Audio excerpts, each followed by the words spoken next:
Brittany, we're going to get to you in just a minute because I have a feeling, again, you're going to get that call. Do I really have to do this? And what do I actually do? But we'll get to that in just a minute. Walk me through, Doctor, how does it actually work in your hospital? So I'm the client, it's days 4, 7, 10, or whatever, and we're about to start. Do I get the monitor from you? How do you teach me how to do it? Or who teaches me how to do it? Well, how does it work? Do I get it at a drugstore? We talk to people about home monitoring and the importance of it, and like I said, the 3 advantages.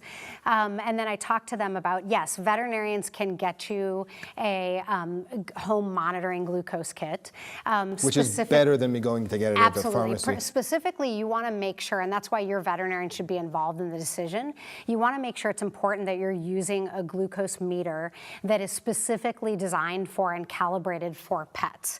And that's because they're more accurate. When using a human glucometer that you can get at a drugstore, those are not calibrated for pets and they can be inaccurate. So it's more, it's very important that you're using the right tool to begin with, and your veterinarian will help you and tell you where to get it, or they'll sell it to you. So they're gonna help you with that. And then I talk to people about, because again, like the insulin injections, and I know Brittany knows this, people are afraid of, what do you mean I'm gonna take blood from my pet? And so I explain to them that that's a lot easier than it sounds. Again, pets are really brave. They're much braver than people. And that we're getting a really tiny sample. We're getting just a drop of blood, just like a person that does that on themselves. And I explain to them where we take it. So I kind of go through it, and then I have my team follow up and go in and show them, because again, it's a lot to process, and sometimes they're more comfortable talking to the veterinary technician and asking other questions, and they need time to process it. So I explain that to them. And again, I think most people, when they understand it, it gives them a lot of power and ability to be part of the team, so that they understand we're co-managing this pet's diabetes. We're working together as a veterinary team with the pet parent. And as you said, you do it once a month, typically. Now, yes. When things are good and calm. Is that the recommendation you give to people typically? What do you tell them?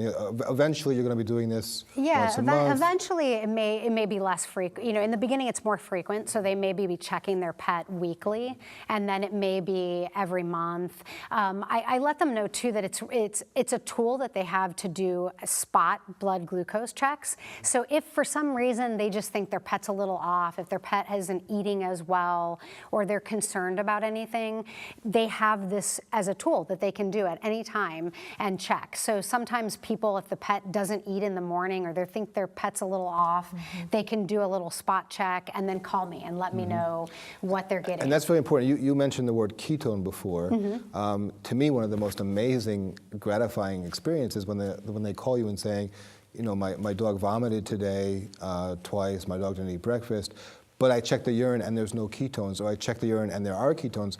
That completely changes how we approach that situation. So talk about these ketone things. Well, ketones are something we don't want to see in urine, because it's an indication that a pet may have a condition called diabetic ketoacidosis, which is an emergency. And when a pet has that, they need to be hospitalized. And they're put on IV fluids. They're treated with intensive insulin therapy until we stabilize them. And it is a critical thing. So that's something, and it happens because their blood sugar is very high, and it's usually a more chronic condition. So it doesn't happen right away, but it's usually with an animal that has chronic uncontrolled diabetes. And maybe even something else wrong with them. Yeah, exactly. Inflammation, the pancreas, urinary tract infection, something else is happening to kind of put them in a bad metabolic state. Yes, absolutely. And so, but again, it's a serious condition, and so we want people to know that if they see ketones, we need to know about it right away. The pet needs to come in.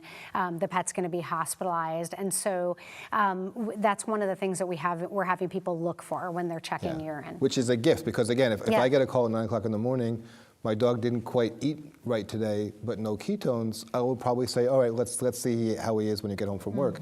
If they say, my dog didn't quite eat right today, 2+ ketones on that little urine strip, come in right away, you have to, there's no choice. He might not be there when you get home.